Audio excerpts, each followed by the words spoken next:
안녕하세요. 3분 육아 팁 브레인테크 강사 이승훈입니다. 이번 강의부터 운해형 아이들의 특징 및 그 행동이 나오는 원인에 대해서 설명을 해드리도록 하겠습니다. 오늘 할 첫 번째 강의는 운해형 아이들의 산만함입니다. 보통 운해형 아이들 같은 경우는 가만히 있지 못하고 여기저기 왔다 갔다 하고 또 가만히 있더라도 한 가지 일을 못하고 여러 가지 동시에 하는 경우가 굉장히 많습니다. 공부를 하려 해도 앉은 자리에서 여기저기 신경 쓰고 뒤에서 얘기하는 소리에 신경 쓰고 앞에 쳐다봤다 옆에 쳐다봤다 또 책 봤다가 밥을 먹더라도 TV를 보면서 밥을 먹으면서 옆에 있는 거 만지면서 이런저런 여러 가지 행동들을 동시에 하면서 밥을 먹습니다. 이런 행동들을 볼 때 보통 부모님들은 어떻게 얘기를 하십니까? 야, 밥 먹을 때는 밥만 먹어. 야, 한 번에 한 가지만 해 라고 얘기를 합니다. 이런 부모님들은 대부분 보면은 좌뇌형 스타일이고 이런 좌뇌형 스타일의 사람들은 대부분 한 번에 한 가지만 합니다. 머릿속에 생각하는 사고도 한 번에 한 가지. 하지만은 운해형 타입 사람들은 한 번에 여러 가지 사고를 할 수가 있습니다. 멀티태스킹이라고 하는데 운해에서 할 수 있는 능력 중에 하나입니다. 어떤 일을 해결해야 될 때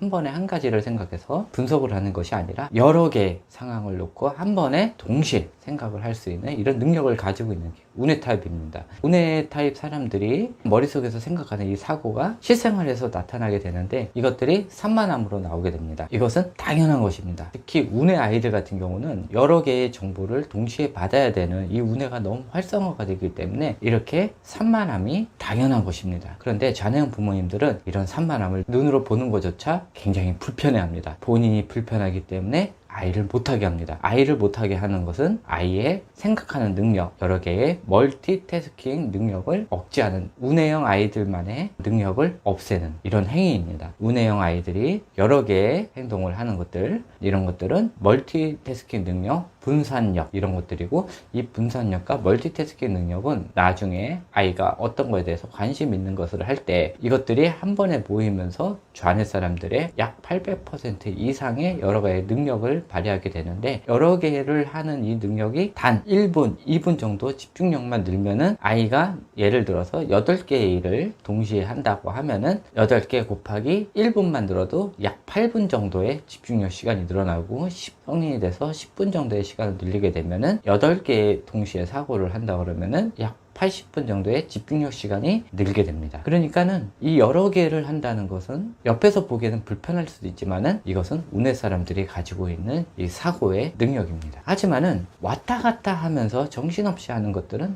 다른 것입니다. 이런 아이들 같은 경우는 본인의 에너지들이 넘쳐 흐르는데 그것들을 부모님이 아이를 풀어주지 못했기 때문에 아이들이 왔다 갔다 하는 이런 현상이 생기게 됩니다.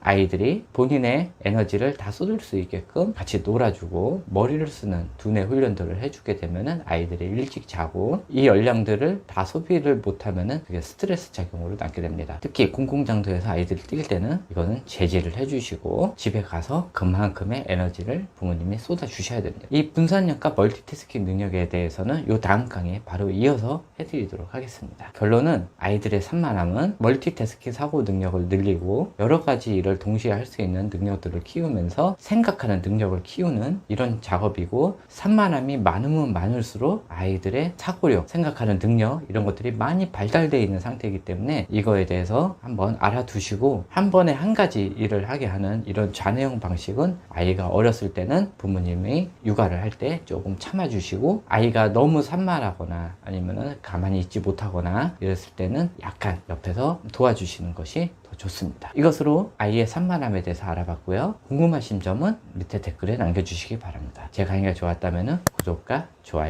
부탁드립니다. 네, 감사합니다.